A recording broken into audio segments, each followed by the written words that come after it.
అనవరత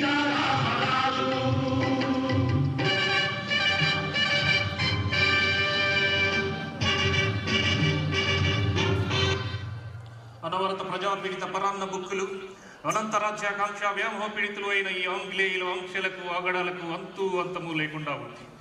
శాశ్వత స్వాతంత్ర సముపార్జన ఘోరమైన నేరం కోరవద్దంటున్నారు. నిరంతర నిర్మల ధర్మమూర్తులైన దేశభక్తులను దేశద్రోహులుగా ప్రకటించి ఉరికంబాలు ఎక్కిస్తున్నారు. సమస్త భారతదేశ సౌభాగ్య విభవాన్ని తమ దేశాలకు తరలించుకుపోయి మన దేశవాసులను దుర్గమ దారిద్ర్యములు దుర్భర దాస్యంతో జీవోత్సవాలై బ్రతకమంటున్నారు. రాజ్యకాంక్షతో రాజకీయ పుటిత్తులతో రాజ్యాన్ని రణరంగం చేస్తున్నారు. మన కత్తులను మన గుత్తుకల్లోనే దింపి మన ముందే మన మందిని కూలదోస్తున్నారు. నందనవనం లాంటి సుందర దేశంలో మందుగుండు సామానుతో మారణ హోమం సాగిస్తున్నారు. ఇక ఏమైనా ఈ నీచ ప్రభుత్వ నిరంకుశత్వ క్రూరత్వానికి మన ప్రజల శూరత్వం నిస్తేజమై నిద్రాణమైపోకూడదు. ఖండఖండాలలో అఖండ కీర్తిని ఆర్జించిన నా భరతఖండ ప్రజలు నేటి పరరాజుల పరిపాలనకు లొంగి కృంగి కృషించిపోకూడదు. ఆ బ్రిటిష్ ముస్కుర్ల నియంతృత్వానికి నా జాతి బలి కాకూడదు.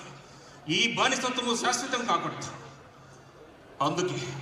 అందుకే నా ప్రజలలో నిద్రాణమైన శక్తిని నిద్రలేపుతాను. నిస్తేజమైన పౌరుషాన్ని తేజోమయం చేస్తాను. నా ప్రజల నిండు గుండెల్ని విప్లవ అగ్నిగుండాలుగా రగిలింపజేస్తాను. అప్పుడే నా స్వతంత్ర